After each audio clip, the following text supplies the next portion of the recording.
രേഷന ടോക്സിൻ്റെ അടുത്ത വീഡിയോയിലേക്ക് സ്വാഗതം. ഇന്നിപ്പോൾ നമ്മൾ പറഞ്ഞാൽ കഴിഞ്ഞ ഒരുപാട് നാളായിട്ട് ലാലേട്ടൻ്റെ പ്രേക്ഷകർ ആവശ്യപ്പെടുന്ന ഒരു കാര്യമുണ്ട്.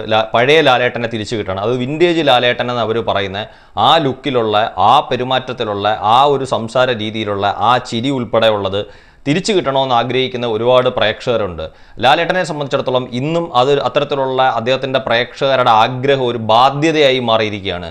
അതുകൊണ്ടാണ് ചില സിനിമയ്ക്കകത്ത് ഞാൻ മുമ്പ് പറഞ്ഞ കണക്ക് ബ്രോ ഡാഡി എന്ന് പറയുന്ന സിനിമയ്ക്കകത്തും അല്ലെങ്കിൽ 12th മാൻ പോലുള്ള സിനിമയ്ക്കകത്തും ഒക്കെ ലാലേട്ടന് ഒരു അത്ര സുഖകരമായിട്ടല്ലാത്ത രീതിയിൽ ചിരിക്കേണ്ടി വരുന്നത് വെച്ചാൽ മുഖം കൊണ്ട് ചില കോപ്രായങ്ങൾ കാണിക്കുക എന്ന് നമ്മൾ മുമ്പേ പറഞ്ഞിട്ടുണ്ട്. ഇപ്പം ഞാൻ ആ വാക്ക് ഉപയോഗിച്ചെന്ന് മാത്രമേ ഉള്ളൂ, ഞാനത് പറഞ്ഞിരിക്കുന്നത് ഒന്നുകൂടെ ആവർത്തിച്ചിരിക്കുന്നത് മാത്രമേ ഉള്ളൂ.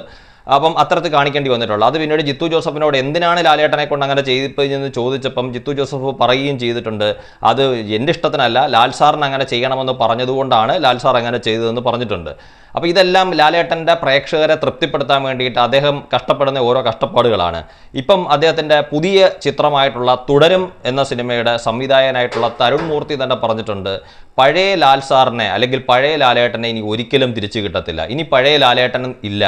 ഇനി ഇപ്പം അദ്ദേഹം പുതിയ രീതിയിലാണ് അഭിനയിക്കുന്നത്. അദ്ദേഹത്തിന് പുതിയ രീതിയിലാണ് അദ്ദേഹം ഡയലോഗുകൾ പറയുന്നത്. അദ്ദേഹത്തിൻ്റെ എക്സ്പ്രഷൻസ് ഉൾപ്പെടെ ഉള്ളതെല്ലാം പുതിയ രീതിയിലായി കഴിഞ്ഞു. ഇനി ഒരിക്കലും പഴയ ലാലേട്ടനിലേക്ക് ഒരു തിരിച്ചുപോക്കോ അല്ലെങ്കിൽ പഴയ ലാലേട്ടനെ ഇനി ഒരു പ്രേക്ഷകനും പ്രതീക്ഷിക്കുകയോ വേണ്ട എന്ന് തരുൺ മൂർത്തി വ്യക്തമായിട്ട് പറഞ്ഞിട്ടുണ്ട്. കാര്യം അപ്പം ഈ കാലഘട്ടത്തിൽ ഇപ്പോൾ അഭിനയിച്ചുകൊണ്ടിരിക്കുന്ന രീതിയിലുള്ള ശബ്ദവും രൂപവും ഭാവവും ഒക്കെ വെച്ചിട്ടാണ് തുടരും എന്ന് പറയുന്ന സിനിമയ്ക്കകത്ത് ലാലേട്ടനെ തരുൺ മൂർത്തി അവതരിപ്പിച്ചിരിക്കുന്നത് തന്നെ. ആ സിനിമയെ സംബന്ധിച്ചിടത്തോളം നമുക്കറിയാം വളരെ നല്ല രീതിയിൽ വളരെ വലിയൊരു വിജയമായി തീരാൻ സാധ്യതയുണ്ട് എന്ന് പ്രേക്ഷകൻ പ്രതീക്ഷിക്കുന്ന ഒരു സിനിമയാണ് തുടരും എന്ന് പറയുന്ന സിനിമ.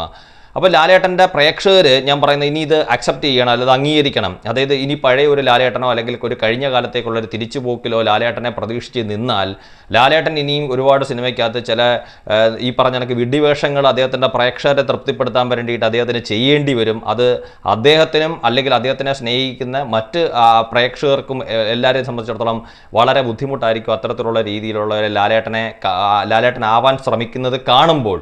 ഇനി നമ്മൾ പറഞ്ഞ കണക്ക് കാലത്തിനനുസരിച്ചുള്ള മാറ്റങ്ങൾ, അതിപ്പോൾ മമ്മൂക്കയിലും ലാലേട്ടനിലും സുരേഷ് ഏട്ടനും അങ്ങനെ എല്ലാവരിലും ഇപ്പോഴത്തെ യുവതലമുറയിൽപ്പെട്ട ആളുകൾക്ക് വരെ നമുക്കറിയാം രൂപത്തിലും ശബ്ദത്തിലും എല്ലാവർക്കും ഭാവമാറ്റം സംഭവിച്ചിട്ടുണ്ട്, ഒരു പുതിയ രീതിയിലേക്ക് മാറിയിട്ടുണ്ട്.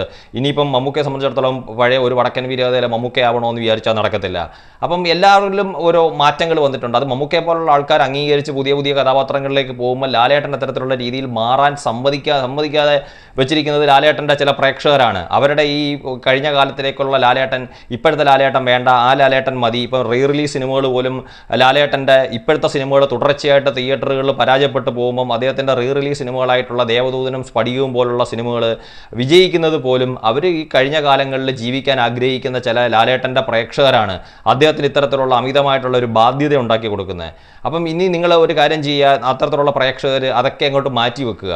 കാലത്തിനനുസരിച്ച് നമ്മൾ ഓരോരുത്തരിലും ഉണ്ടായ മാറ്റം പോലെ ലാലേട്ടനകത്തും മാറ്റങ്ങൾ ഉണ്ടായിട്ടുണ്ട്. ഇനി പുതിയ ലാലേട്ടനെ സ്നേഹിക്കാൻ പഠിക്കുക.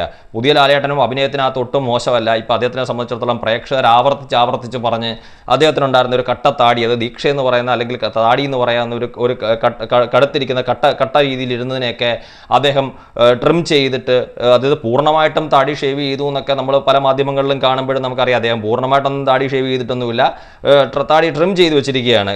അതായത് പൂർണ്ണമായിട്ടും അദ്ദേഹം ഈ പറഞ്ഞ കണക്ക് അത് എടുത്തിട്ടില്ലെങ്കിൽ പോലും ആ പഴയ ഒന്ന് വെട്ടി ഒതുക്കി ഒന്ന് ട്രിം ചെയ്ത് വെച്ചിരിക്കുന്ന ലാലേട്ടനെയാണ് നമ്മളിനി ഹൃദയപൂർവ്വം എന്ന് പറയുന്ന സത്യനന്ദിക്കാടിൻ്റെ സിനിമയ്ക്കകത്ത് കാണാൻ പോകുന്നത്. അപ്പോൾ അത്തരത്തിലുള്ള ലാലേട്ടനെ സ്നേഹിക്കുക. ലാലേട്ടൻ എനിക്ക് തോന്നുന്നു കുറച്ച് നാളൂടെ കഴിയുമ്പോഴത്തേക്ക് ആ ഒരു ട്രിം ചെയ്ത് വെച്ചിരിക്കുന്ന താടിയും കൂടെ എടുത്തിട്ട് പഴയ പോലെ ലാലേട്ടൻ നമ്മൾ വെള്ളാനകളുടെ നാട്ടിലും ചിത്രത്തിലും കിലുക്കത്തിലും ഒക്കെ കണ്ട രീതിയിലുള്ള ഒരു അത്തരത്തിലുള്ള ഷേവ് ചെയ്ത് സുന്ദരനായിട്ടുള്ള ഒരു ലാലേട്ടനെ നമുക്ക് ഇനി ഭാവിയിൽ കാണാൻ സാധിക്കും എന്നാണ് എൻ്റെ ഒരു പ്രതീക്ഷ എന്ന് പറയുന്നത്.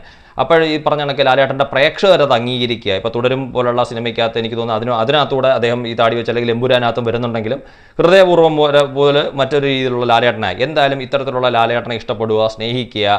ഇപ്പോൾ ഞാൻ പറയും അത് ഞാൻ പറയേണ്ട കാര്യമില്ല, അത് മറ്റുള്ളവർ സ്നേഹിച്ചോളാം. അങ്ങനെ സ്നേഹിക്കുന്നതിൻ്റെയാണ് അദ്ദേഹത്തിൻ്റെ സിനിമകൾ തിയേറ്ററിൽ പരാജയപ്പെട്ടുകൊണ്ടിരിക്കുന്നത്. അതുകൊണ്ടാണ് എനിക്ക് ഇത്തരത്തിലുള്ളൊരു വീഡിയോ ചെയ്യേണ്ടി വരുന്നത്. അപ്പം ലാലേട്ടനെ സ്നേഹിക്കുക, ഇഷ്ടപ്പെടുക, ലാലേട്ടൻ്റെ സിനിമകൾ വലിയ വിജയമാക്കി തീർക്കുക.